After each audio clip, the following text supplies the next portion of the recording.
Dr. David Kemp, thank you very much for joining me today for this conversation about your contribution to the book Dignity and Prosperity, the Future of Liberal Australia, and I particularly want to acknowledge your assistance in bringing it to fruition. At the end of the day, you've been very generous, and a continuation, I might add, of your fantastic 5-volume Liberal History of Australia, which I would regard as a must-read for anybody who's interested in politics, full stop, or public policy in Australia, to understand the Liberal perspective of Australia's more than 200 years of history, which is a great contribution. So thank you on behalf of all Australians for that contribution. Let's just start then with what are the challenges to liberalism today that your chapter talks about, if you'd like to enunciate. Well, it might be useful to start off by asking ourselves, what is liberalism? This is not widely understood. I mean, there is a tendency in politics these days, I think, to use terms that we assume we know the meaning of, and everyone knows the meaning of, yes, when in fact much of what is being said is obscure to many people in the community. So if we talk a bit about liberalism, first of all, liberalism is not an ideology. That's the first thing I'd want to say about it. It's not a coin in the slot set of ideas that tells you exactly what needs to be done in each political circumstance that arises and in relation to any social or economic problem. Liberalism is a tradition of political thought which centres on the freedom of the individual from arbitrary power. Goes all the way back to Magna Carta in the 13th century, and it is about a focus on the right of the individual person to control their own lives without public or private power telling them what to do. Mm-hmm. So a liberal society is the opposite to, at the extreme, to a slave society. And of course there are many points along that dimension, with authoritarian regimes and so forth getting much closer to a totally illiberal order. Now in Australia we're very lucky that our foundation at the time of the 18th century Enlightenment gave us a society which attracted people who wanted to control their own lives. That's how yes, Australia was built. They're the people who built this country. And political parties of all persuasions, certainly the major parties, the Liberal Party and then later the Labor Party, brought with them a lot of these ideas and conceptions. How do people keep free from arbitrary power? Well, they construct institutions based on the rule of law. They recognise the fact that you can't give undue discretion to government. They recognise that the purpose of public policy is the shared interest of everyone and not the interests of a small and powerful group of vested interests, yes, whether they are economic interests, business, unions, whether they are bureaucratic interests in power, whether they are people in the military, whether they're the new big tech interests.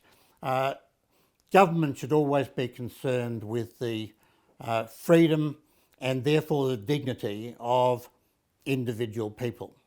And that's really the heart of liberalism.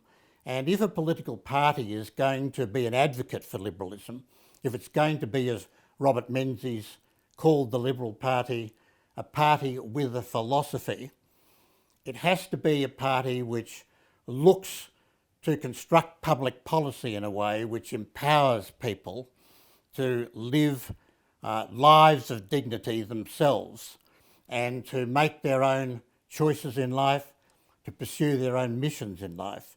And if they do that, then they will be meeting the shared interests of most of the citizens.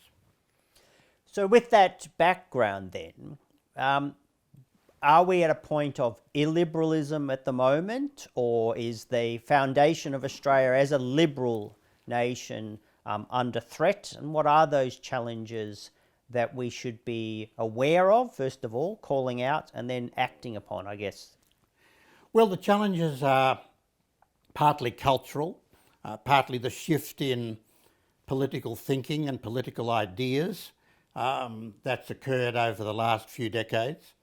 The challenges are partly new ideologies that have come forward, particularly identity politics, the neo-Marxist idea, which emphasises not the individual, but the individual's membership of a class or an identity group, a race or a gender, and tries to make laws that reflect not the interests of individual people and their right to control their own lives and their basic human dignity, but the interests of those identity groups or classes. There's a paradox that's been always at the heart of democracy. I mean, democracy is essential to a liberal society because it's the only system of government we know, with all its faults and its qualities, that recognises the equality and common humanity of all citizens. Democracy gives people the right to accumulate property and to make representations to government. But democratic governments are always under pressure from a whole range of interests in society, whether they're churches or local governments, other levels of government, economic interests, people with certain ideologies, to enact laws that they want, so that politics is interest-driven in a democracy. And the challenge for any politician and any political party that wants to govern in the interests of everyone is how to deal with that tremendous pressure from special interests who are always seeking to, if they're economic interests, perhaps to get rid of their competitors or put regulations on their competitors that help them, or to implement some special value or idea that they've got, even if other people have to give up lots of things that they value in order to conform to the government's regulations of the day. And democracy is always under this interest pressure.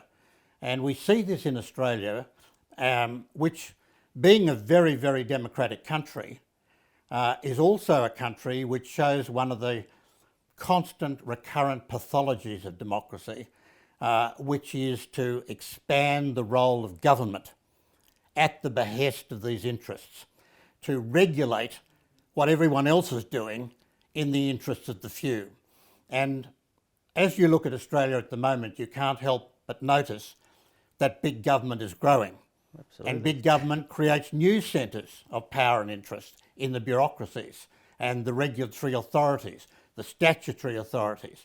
And most of our major policy problems today result from this. And we'll get to some of these perhaps, but for example, the problem with the housing supply at the moment that many young people are facing is due to over-regulation, which is making housing too expensive and preventing the meeting of the supply and demand that is required.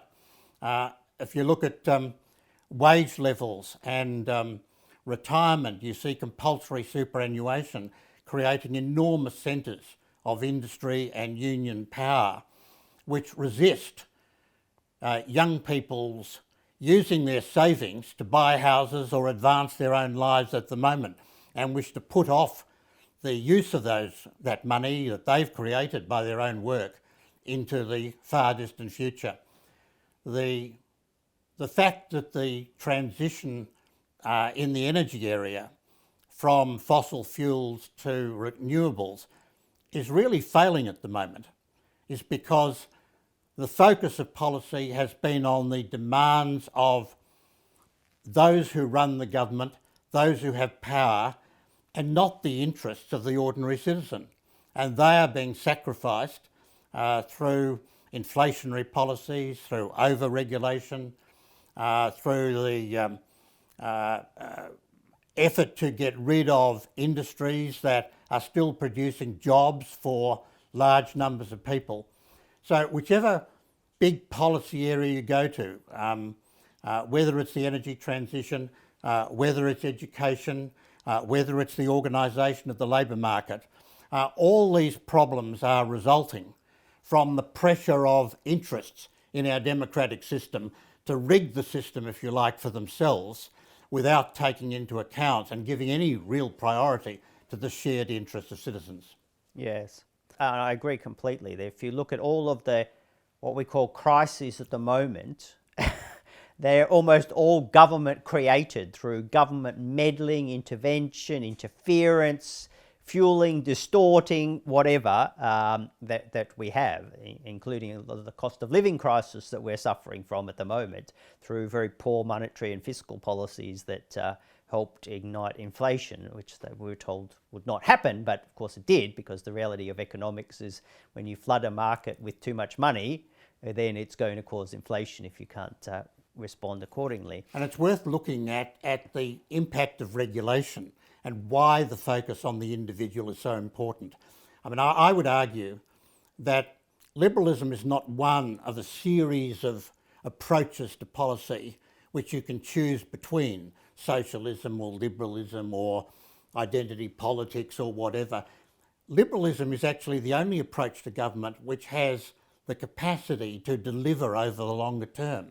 And it does that because it uses a way of governing and laws which empower people to use their own experience, to be motivated, to give leadership in organisations that they found, so that those organisations and individuals can meet the values that they are seeking. As soon as you over-regulate, as soon as some other special interest imposes its view of the world, you disrupt that whole social mechanism which is the mainspring of social progress and leads in the end to a much happier society, to a good society which meets the values of citizens. Absolutely. And in the book, you talk about language as well. And I think it's an important element of discussion in the book, as well as being a rally cry for non-socialists to start acting and standing up against some of these vested interests and big government and so on. It's also important, I think, that we reach out to as many people as we can and explain, well, what is liberalism? And one of the things that you've always been very strong about is the use of the term liberalism as opposed to what's become more common over the last couple of decades on the centre-right, which is to be described as conservatives.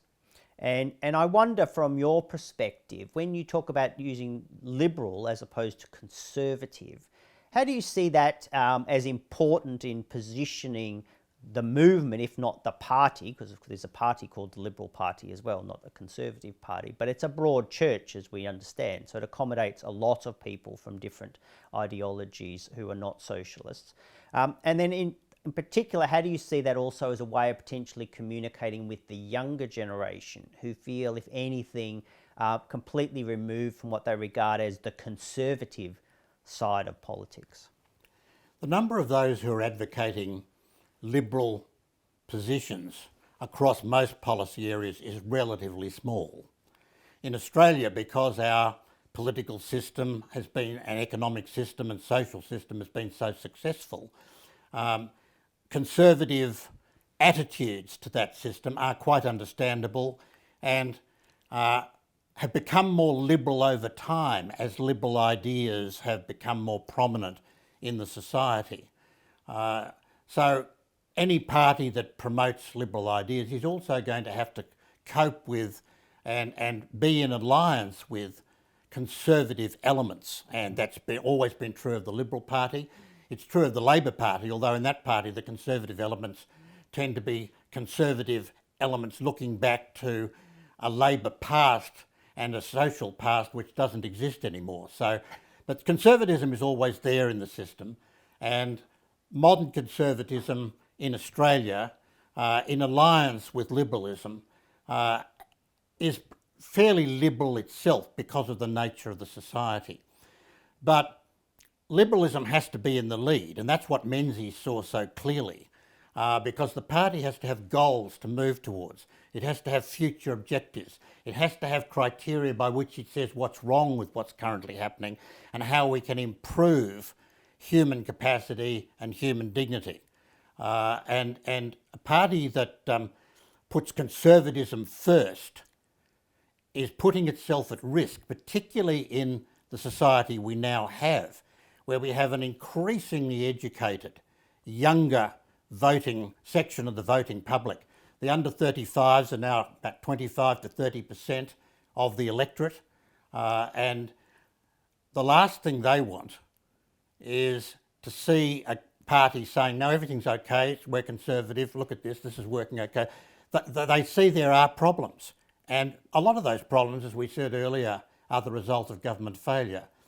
But to import the word conservative from Britain just because it's a major centre-right party, or from America where it has a very confused sense and at the moment is in great flux, and to impose that into an Australia where liberal ideas are the ideas which most people respond to, the idea that you can control your own life, that people can be free, that they can build a good society, is, I believe, a fundamental error of political branding and labelling.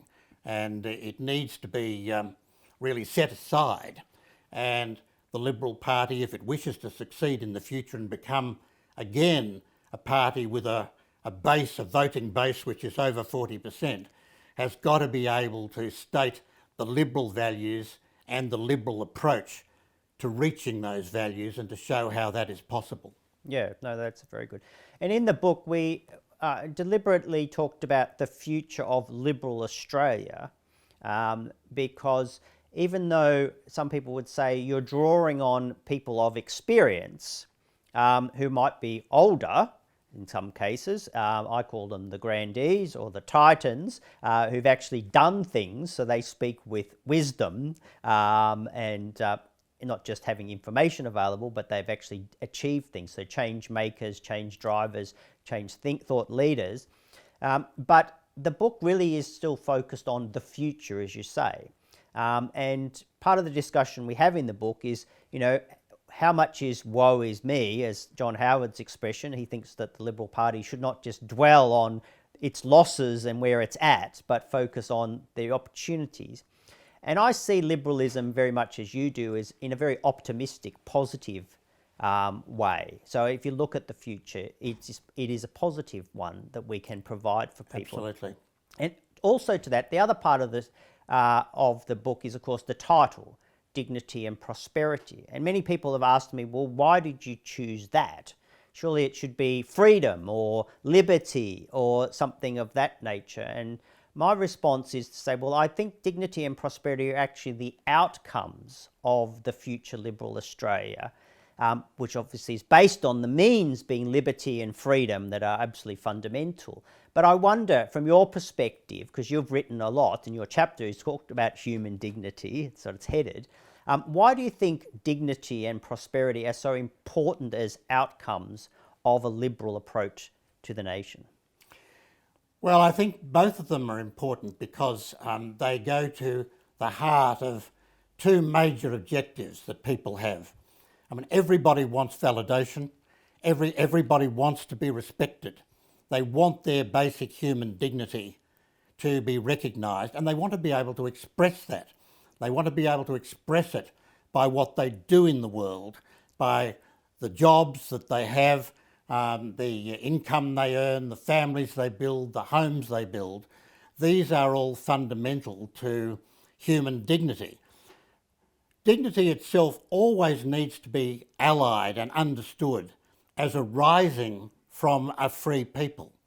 I mean, the idea of human dignity came strongly into politics when the campaign against slavery in the early 19th century began, and of course after the Second World War, when the horrors of Nazism showed how governments can destroy humanity and the common humanity of all people and fail to recognise that.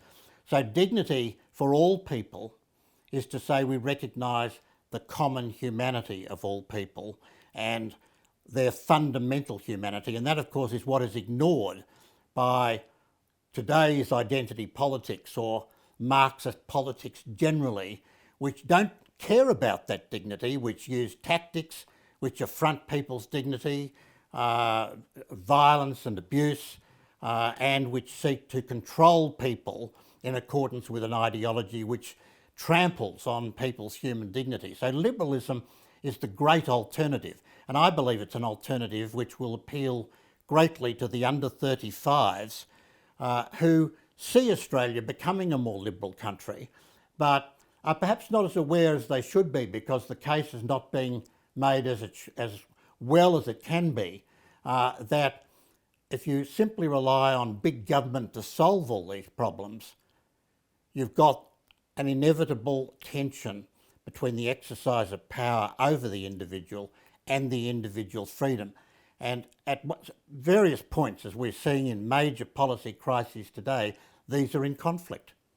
You cannot solve the problem, any problem of human dignity, by big government, which runs completely counter to a society in which people have the right and the capacity and are empowered to run their own lives and pursue their own missions in life.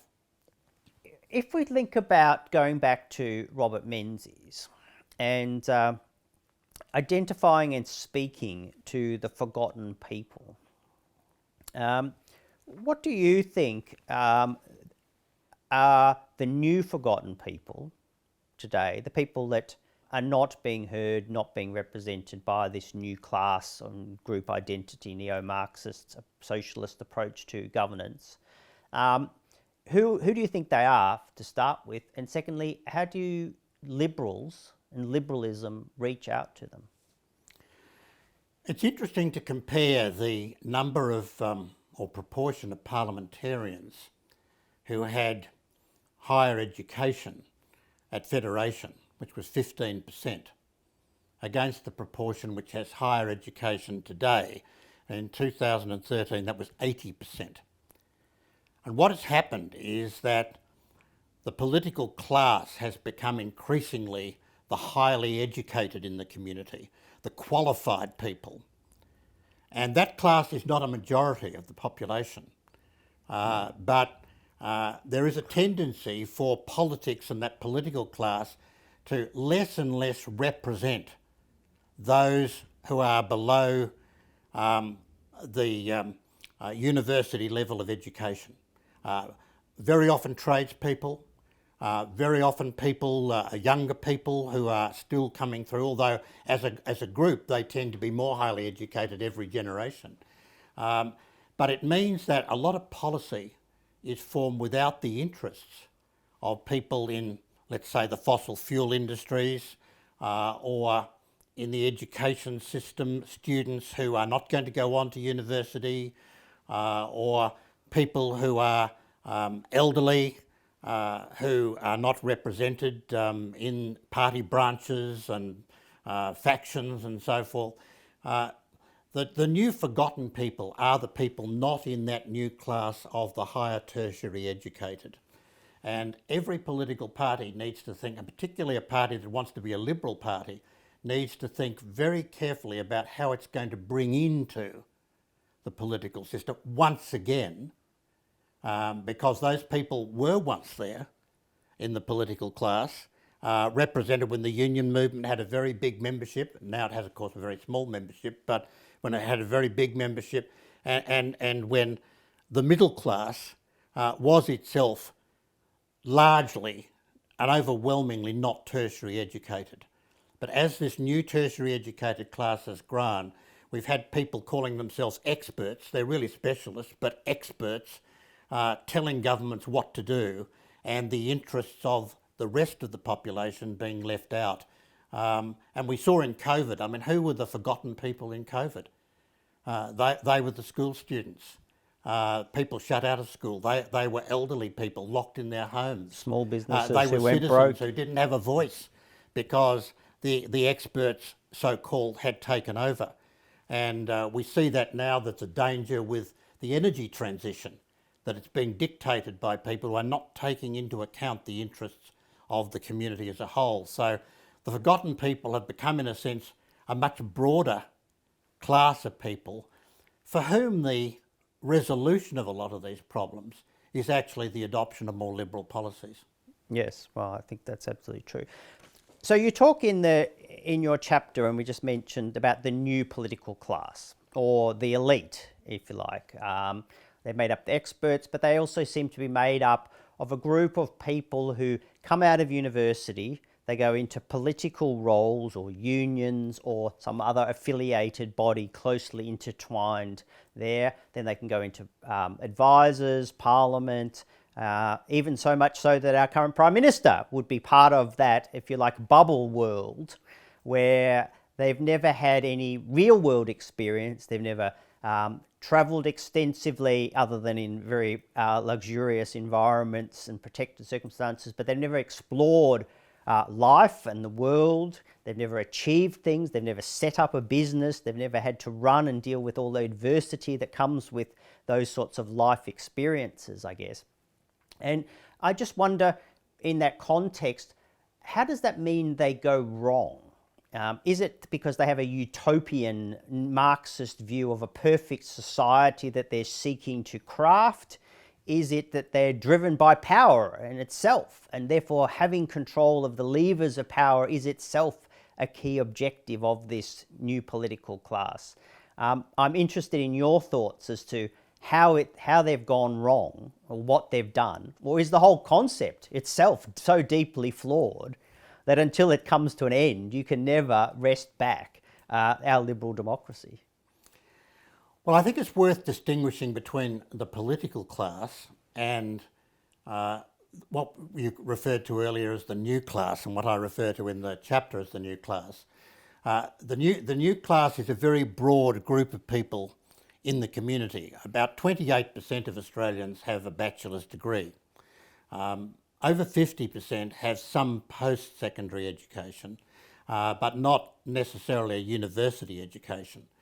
That class is like all ruling classes, which it's become in the society, divided between those who adopt a more radical view of the world and those who adopt a more liberal or a conservative view of the world. We saw that with in British history, constantly between the Tories and the Whigs, the Liberals and the Conservatives. The new class is like that as well. But the political class is a selection of that. And the political class has become very highly educated relative to the rest of the community. Now, that doesn't mean it's right. I mean, I've got degrees, you've got degrees. We're all meant, in a sense, broader members of the new class. But the vast majority of people are not in that category. And education is a very powerful way of influencing the world. And it's not, the new class is not just in politics, it's in science, it's in the media, it's in the union movement, it's in business. Every institution in our society is now controlled by this tertiary educated class.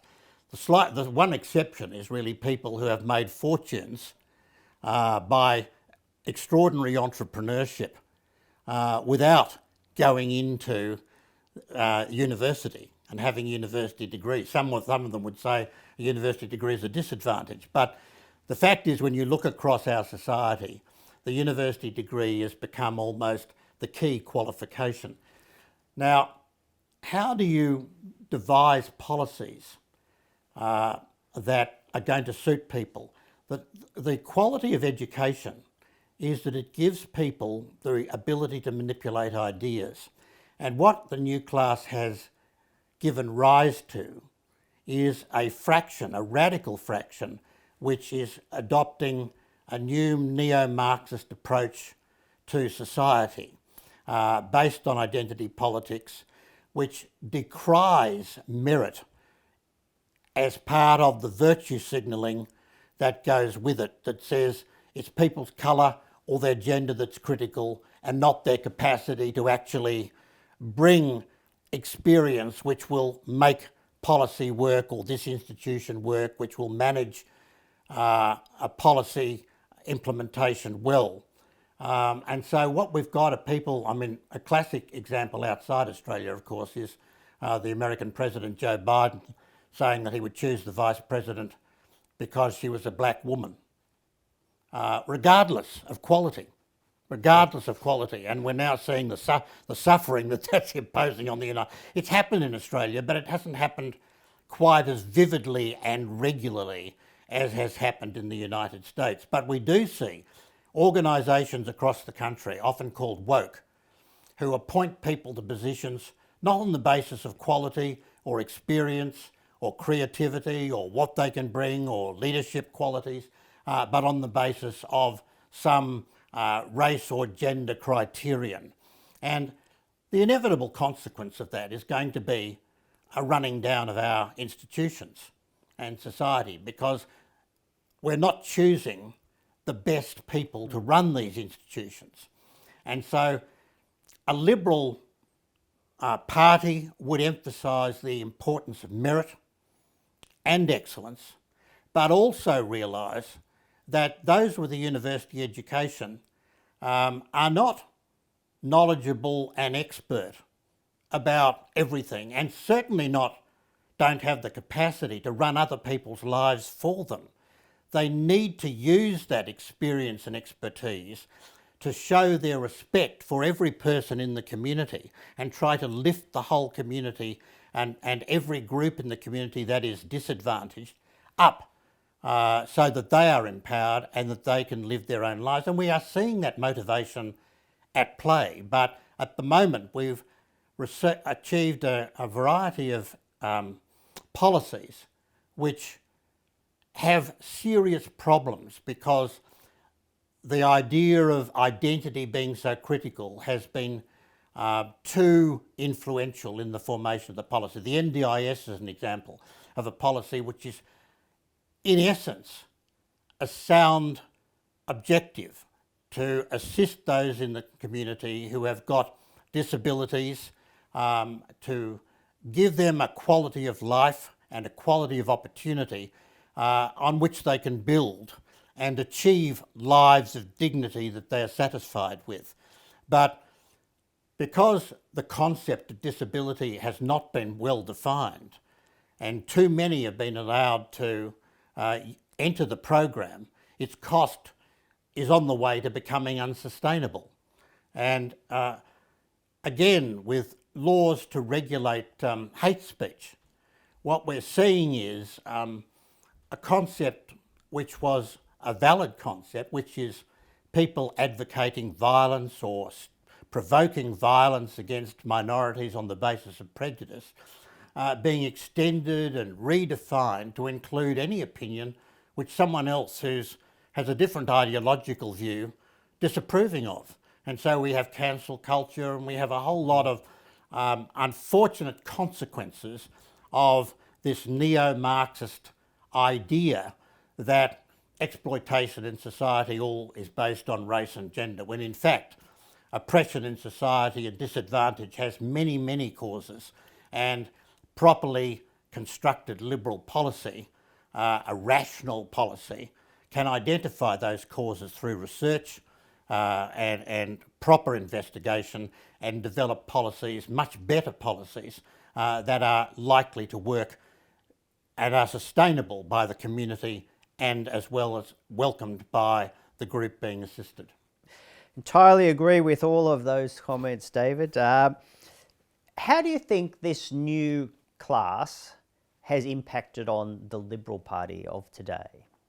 And what should they be doing if it's an insidious impact to overcome it, in your perspective? Well, I think the big problem that the Liberal Party faces is that it doesn't guarantee that its character as a party with a philosophy will be effectively continued. It relies very heavily, and will always rely, on leaders like Menzies and John Howard, who have a very strong sense of values and a strong sense also that policy must contribute to the dignity of people. John Howard has always said that economic policy and sound economic policy, prosperity, is not an end in itself. It's important because it contributes to human dignity. And that's, in my view, is a very valid comment. And leadership of that kind is what the party requires. And it requires the party to articulate the Liberal case, to understand the relationship between Liberal values and Liberal policies, and what the characteristics of Liberal policies are. And they are fundamentally policies that empower people to control their own lives. So, given this influence of the new class and where the Liberal Party is at, which is a bit of a low point, but things can only get better from here in terms of rejuvenation and renewal and reinvigoration, do you have any parting words or advice for the Liberal Party at the moment? Well, I think the party needs to realise that there is no future in factionalism, that factions diminish the quality of a party by focusing on personalities seeking influence within the party.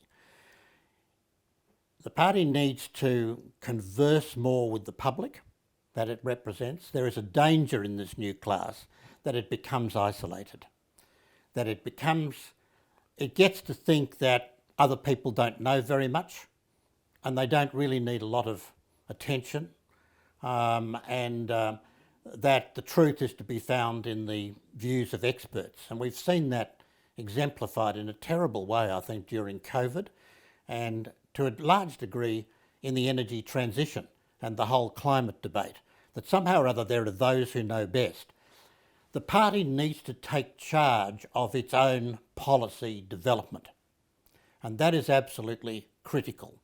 I remember John Cain once said to me when we met that the Labor Party no longer really thinks much about policy internally. It just has to rely on consultants and experts. But there are no experts in policy that works. Epidemiologists know nothing about how society best works, or what children need in society, or the importance of education to them. Climate scientists don't really know the best way to engineer an energy transition. Nobody really knows that. It's a matter that a party needs to address itself to. One gets the feeling at the moment that the idea that there are those who know and you just do what they say in complex areas of policy has taken hold of both political parties, and that has been a terrible blunder.